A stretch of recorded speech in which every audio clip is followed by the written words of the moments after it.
I don't wear. Okay, we are now live. Let me go and share. So if you just go ahead and share like the video before we start. Let me see. Let me just make sure that the feed is going to Facebook on both pages. Yeah, I can see it on I can see it on Jabulani. I like it. That can you see it a little bit higher? You hear me? Yeah, sure.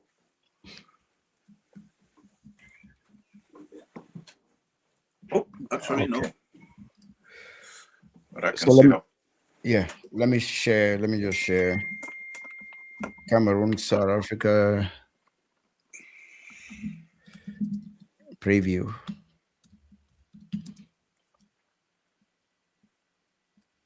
Thanks for all those who actually just tuned in. I'm here with Ta Ade Deschamps, as we used to call him. So we're going to preview Cameroon versus South Africa. The lineups are out.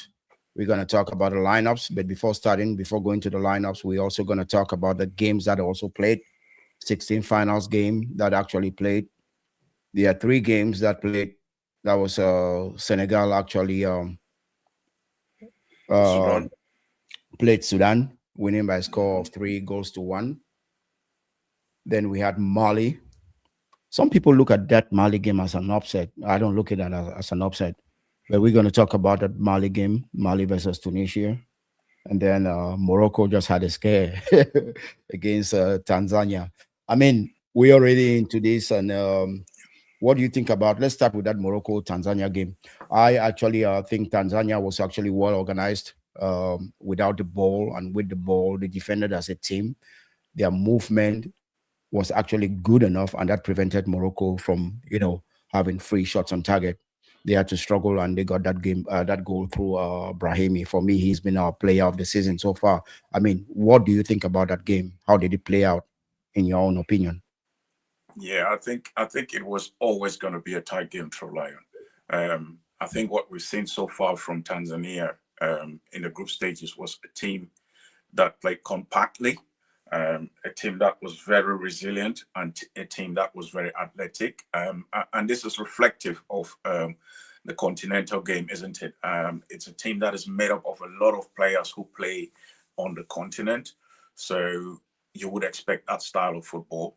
And it was always going to be a tricky game for Morocco. And all Tanzania had to do was to sit down and do a video analysis of Mali versus Morocco, and that would have given them a blueprint on how to approach this game. And Morocco were very lucky because Tanzania almost took the lead. And if they had taken the lead, trust me, Morocco would not have come back. That would have been game over. But it is what it is. We expected Morocco to dominate possession, attack, overload the wide areas, which they did. And it's no surprise that the winning goal came from the wide areas, because that's what Morocco was always going to do: overload the wide areas and overcome Tanzania. But it was a good game. It was a good game and worthy of a quarterfinal, even though it's an eighth final game. Yeah. Apart from the goalkeeper of, I want to say the goalkeeper of Mali, who actually stood out for me. The goalkeeping in this African Cup of Nations has been not outstanding. I'm talking about the game Morocco actually won today. That opportunity that Tanzania actually had came from a mistake from Bono. What do you actually make of that? Because that was not a hard shot, but Bono actually pumped that ball into the direction of the striker, and Tanzania was unfortunate not to find the back of the net. I mean, what do you make of that goalkeeping error? Well, I think coming from the best goalkeeper on the continent, you would expect him to do better. But that said, the balls are very light, and it only takes a very strong effort for the ball to start swaying as it comes to the goalkeeper, and it can cause them real problems if it's a very hard shot. So yes, it wasn't the best of Bono, and it could have cost his team. But lucky man, he got away with it. Yes. Yeah. For those who don't actually know, Tanzania football is coming good, and in a matter of years, I believe that this country will produce some good footballers, as we can actually see today. Of course, they qualified in the knockout stages without actually winning a game. Qualifying with 2 points is actually history being made. But I saw some comments. People were surprised about this Tanzania team, how organized they were, and that's why those who actually support the 4-year plan that CAF is coming out with, and a yearly tournament, nations tournament. The yearly nations tournament will benefit teams like Tanzania, who are actually well organized in their local leagues because they have a very, very competitive local league. I mean, what do you make of that? Just a word of two before we actually move on to the next game. Well, What can you tell people about that Tanzania? How Tanzania is coming of age? I am not surprised if people are surprised by what they see from Tanzania, because a lot of people on the continent focus on watching football in Europe.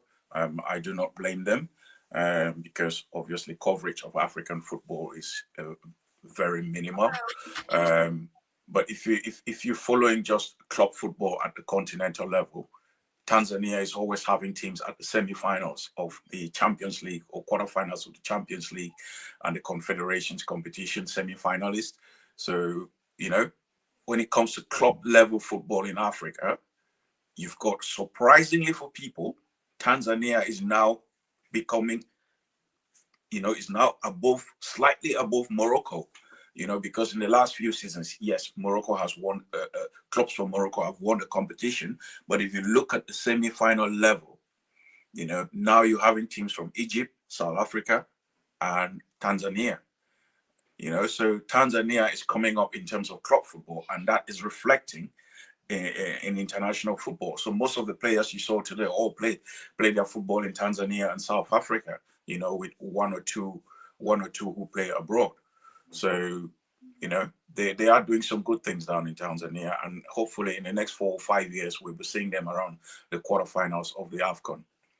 Good stuff. Good stuff. Let's talk about Tunisia versus that game where some people think that Mali actually upset Tunisia. For me, it's the other way around because I had Mali actually winning this game. Of course, Mali has not been doing good in this African Cup of Nations as far as scoring goals. They actually play a good collective game, but their finishing has not been good. But what do you actually say about that game that actually went into penalty kicks? We saw indiscipline again from Mali, red cards upon red cards. I think that's their second red card. I mean, what can you make of the analysis, Mali versus Tunisia? Well, I think I had Mali to beat Tunisia after prolongation.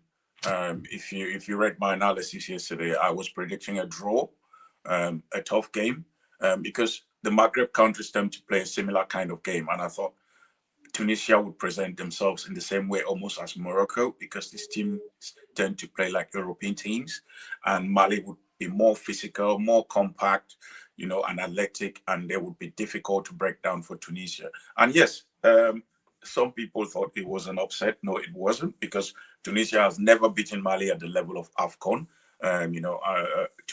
Mali actually has the lead in terms of head-to-head at AFCON meetings against Tunisia, whereas Tunisia has an overall lead in that sense. And I made the point today, True Lion, in my post, in my pre-match analysis of Morocco versus Tanzania, that it's different when you're playing teams in qualifiers because you have a long period of break before you play a game.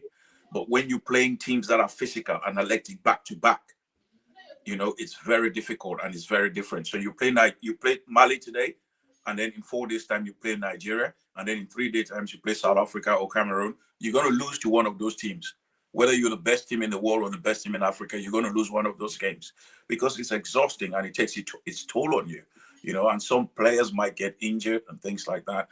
So it's going to be very difficult. And I thought I expected Mali to win, but that said, I can understand why people would say that it was an upset because of the red card and the duration of which Mali played with ten men against 11. You know, so I would have thought that Tunisia would capitalize on that, and it's a shame that they couldn't. And that speaks for Tunisian football as a whole. Okay, there was another game. Senegal actually won comfortably, 3-1. That game against Sudan was actually a good game because if you look at the score, you say, "Oh, okay, it was easy." But what actually impressed me is how, you know, disciplined Sudan was actually, and their first goal was just, I mean, that guy is not even a professional playing in Australia. He's like a semi-pro, not even a professional. But the technique at which he scored that goal, it's Messi like, it's Lamine Yamal like, I mean, that's great technique. And that's the beauty of African football.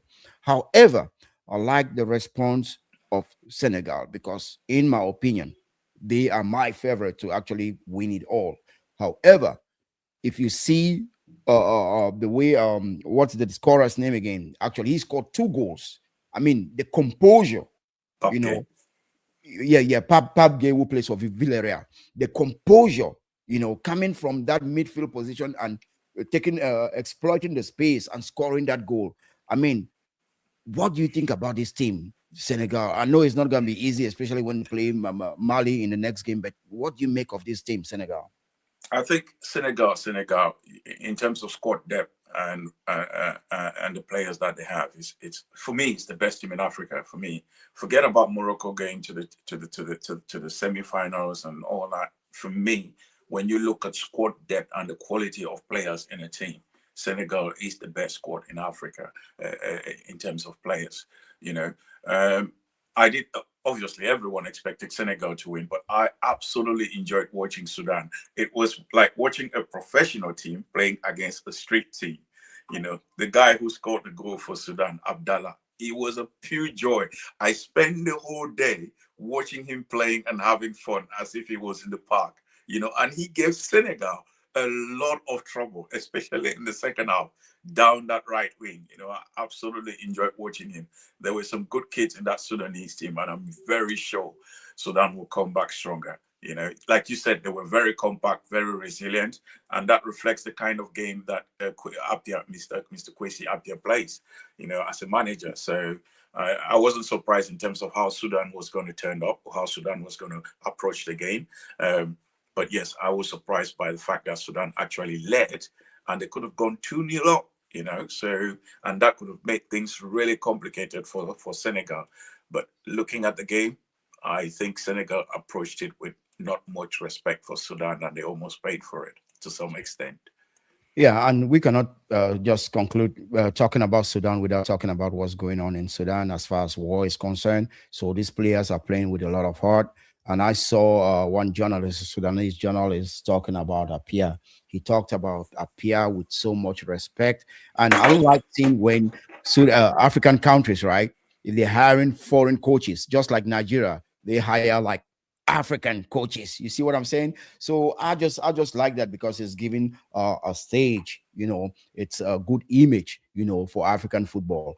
Last but not least, we are here because we want to actually preview and talk about the Cameroon versus South African game, that lineup that just came out. I will actually let me actually see. I can put up the lineup so that we can actually talk about this lineup. How you say it. I hope those who are watching can actually say it. It appears a little bit small, but let me try to see if I can expand the screen. So for you, in your opinion, a passy. Okay, let me actually just talk about a passy. For me, when I see a passy play, he has not been commanding in the air, the crosses and all that. He's been having some mistakes. However, fortunately for Cameroon, Mozambique, I remember the game against Mozambique, could not capitalize on that mistake that he did. Then his ball distribution, also in my opinion, is actually poor. I mean, what do you make of Epasi starting as number one?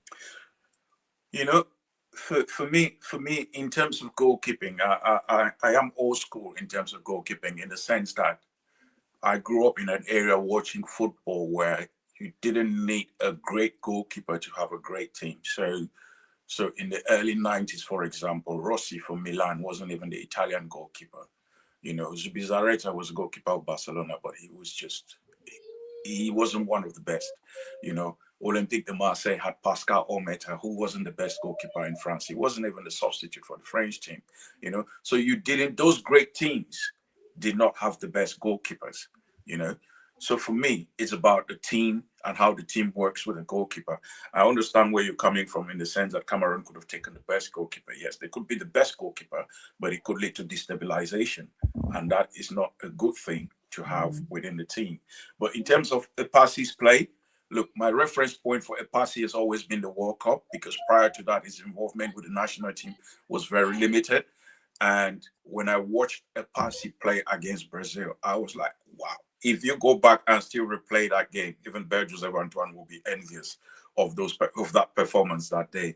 You know, so yes, he had a lapse in the last game where he dropped the ball in the box. Those things do happen, like you said.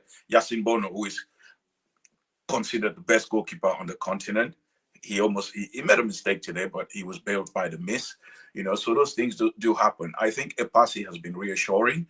His foot play has been good. Yes, some of the distribution not so much, but mind you, it was Epasi who threaded a pass between the lines to Mbeumo, who alerted Chamade for Kofane's effort that hit the crossbar against Cote d'Ivoire. So there are good elements there for a goalkeeper to thread such a pass in such a game, such a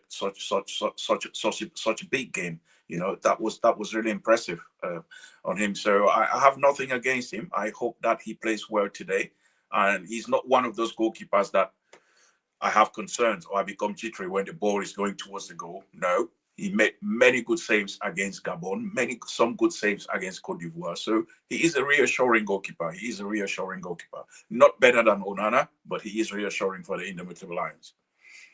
Okay, good enough. Let's go over to Tolo, who actually had that scare in against Mozambique. I myself, I do not think he will be fit enough in order to play today, but he starts in that left central defense. I think I'm a little bit settled down now that Tolo plays in that position as opposed to left back, because as left back, I've seen instances where he carries the ball and runs, all across just by himself, being so indisciplined, leaving holes actually behind. But so far in this AFCON, he's been one of the best defenders for Cameroon, apart from, Koto, that I think has also been very, very solid. Mhm. So what do you make about he's like the captain, he's the leader of the team, and it's important for him to be in such in such a game. Do you think that injury will actually disturb him in any way or form? Let's not fool ourselves. South Africa would be very mindful of that, and they will try and test him. You know, yes, we're not certain what sort of injury or what niggle he picked up during that game. All we know is he was very furious by the tackle and left the pitch. Well, the doctors would have had the time to work on him. Hopefully, he's fit enough, because if he is not, it's going to be a difficult day for him. But I'm sure the coaches would be looking at that, and if at all there are any issues, they'll make a substitution very quickly, because you don't want to take any chances. This is most likely one of the most difficult games if we go through. This will be one of the most difficult games we would play in terms of our route to the final. So no chances should be taken at all. Okay, not much to say about Koto, who has been actually very, very good. But that's one of the reasons that I've given credit to the coach, Pago, because he's Mhm. called some players that I never watched, and all of a sudden I see they have great potential. They're playing as if they were with the Lions already for a long time. But what do Mhm. you make of the play of Koto, who actually plays centrally in between Chemalon and Tolo? It's been very good. It's been very good. Rather than speak about Koto alone, I would just speak about the whole team in terms of the players that he selected. One word which I haven't heard people or analysts or pundits or social media influencers talk about this team is they are hungry. You look at this squad. These are all players trying to prove themselves. Let's not kid ourselves. Nuhu Tulu might be 28, but he's not achieved what he set out to achieve in football. Let me tell you, every footballer who goes to the MLS, especially from Africa, if their first stop is the MLS, the plan is always to transition to Europe. And Nuhu Tulu is yet to achieve that. So he is still hungry. And that is the same with Koto. Koto has just moved from Sweden to Belgium, and he's not played many games. And I think he is proving in this tournament. I would want to watch him when he goes back and see what happens at Gent. You know, I think his status at the club is going to change. Malone Jr., of course, he's just moved to USM in Algiers. Again, Malone Jr. would want to step up, and I'm sure Algiers would not resist any big money moves to Europe. Of course, that's going to be difficult because it's very difficult for players to move from the Maghreb to Europe. So, but this is a hungry team. Every single player here, Baliba has had a shaky season in the Premier League, but we spoke about this. And I told you that regardless of his form, teams will still come for him because he's a young player and he's still got time to develop. And they already know from his breakout season that he is a super talented player. So having periods when he's not performing to his peak will not worry any team or manager because they know he is young and he would pick up again. Once you got skill and talent and you're training every day, it will always be there. They just need to be sure that he is fine up there. And I think this tournament, he has proven that he is psychologically and mentally in a good place. So no trouble there for him. I think it's a good team. Like they say, True Lion, if it's not broke, don't fix it. So I'm not surprised that the manager has picked the same team that played against Cote d'Ivoire. You would want to do that. Otherwise, why change your squad? No Yeah, problems, no issues. Maintain the team. yeah. Let me actually ask you this, right? Since we are running out of time, we got 7 minutes to the start of the game. I looked at this formation. Okay, it's it's three at the back. It's five in the midfield. Okay, and it's one. Buemo has that free role playing behind the striker, the main man, Kofani. And when I, did some research, looked deep into the data and all that, in the first two games, we didn't create as many big opportunities as in the game against Mozambique, where we played three at the back, four in the midfield, and then it was a one, which was Namaso, right behind two center forwards, which was Magri and Kofane. In that game alone, we created three big opportunities.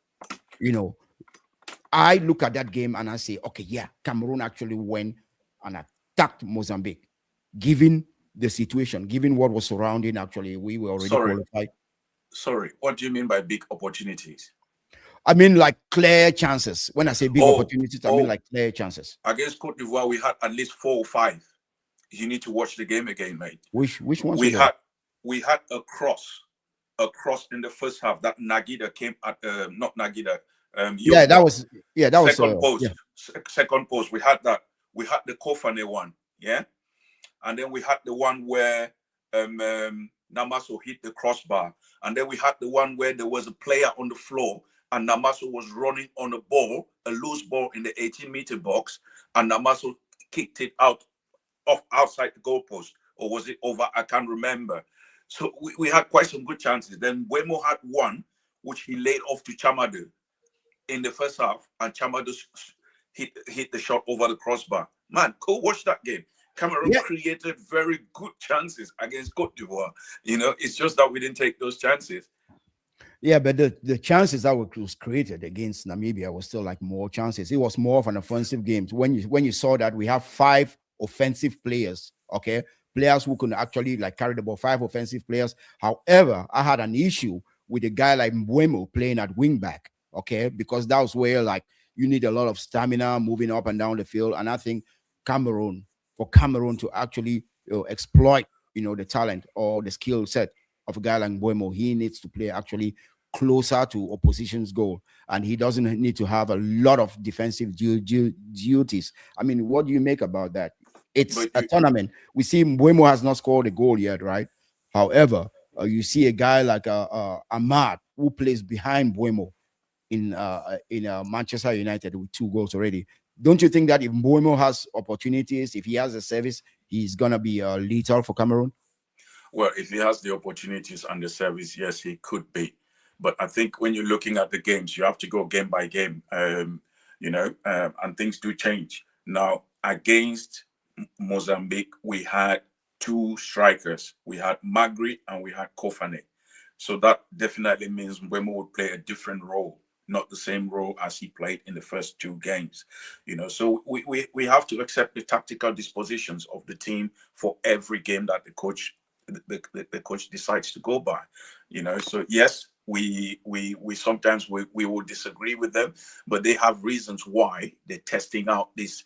Mozambique was clearly a game where Cameroon could test out some other things, because there could be a game, True Lion, where like a game like this against South Africa, where we might need Wemo to change his role and play somewhere else, so that we bring up one other striker, and we might find ourselves on a day like this where we have Magri, Kofane, and Kar Eta finishing the game, and we need Wemo. So Wemo would have used the game against Mozambique to test out how he needs to be positioning himself and how he needs to be moving when that situation does arise. So coaches make these decisions for a reason. Just like if you look at South Africa's lineup today, South Africa has gone with a 4-3-3. Now, South Africa has changed their lineup every single game, which tells you that manager is a game manager. He uses a different tactic for every game. And so that will tell me the respect that he has for his opponents today. So hopefully we want to say that Pagu was doing what he felt was necessary for that game and testing whatever tactics he might think he might want to use for his other games, upcoming games. So hopefully that works out well in terms of South Africa today and any future games that we might play. And just to say before we go to Lion, even if Cameroon lose today, I wouldn't be angry, because what I have seen in this team is a team going forward. Remember, we had some discussions, and I told you that the players that Cameroon have in Europe now, in the next 2 years, we shall have a Cameroonian team that will be almost as good as the team of the 2000s. I think we're nearing that. We're getting there. There are still some young players coming through as we speak. And let me tell you, these guys are only going to get better, I'm very sure. Well, we got just 2 minutes or a minute to go before the game. Do you have time after the game? Maybe we can analyze the game if you think so. Yeah. We can meet for 30 minutes. Absolutely fine. Okay, so let's meet after the game. And thanks for everybody tuning on. Please go ahead and share, and we'll meet after the game to actually preview or to actually analyze what happened in the game. And allez le Lion, the Cameroon. Okay, what are your predictions? What are your predictions? Just give me your predictions. I think both teams will score. I like the fact that Cameroon has proven in each game that they can come back, or that they can score and hold a lead like they did against Gabon. I think it could be 1-1 or 2-1 for Cameroon. Okay, I'll go for 2-1 for Cameroon. Okay. See you after the game. See you. All right. Bye-bye.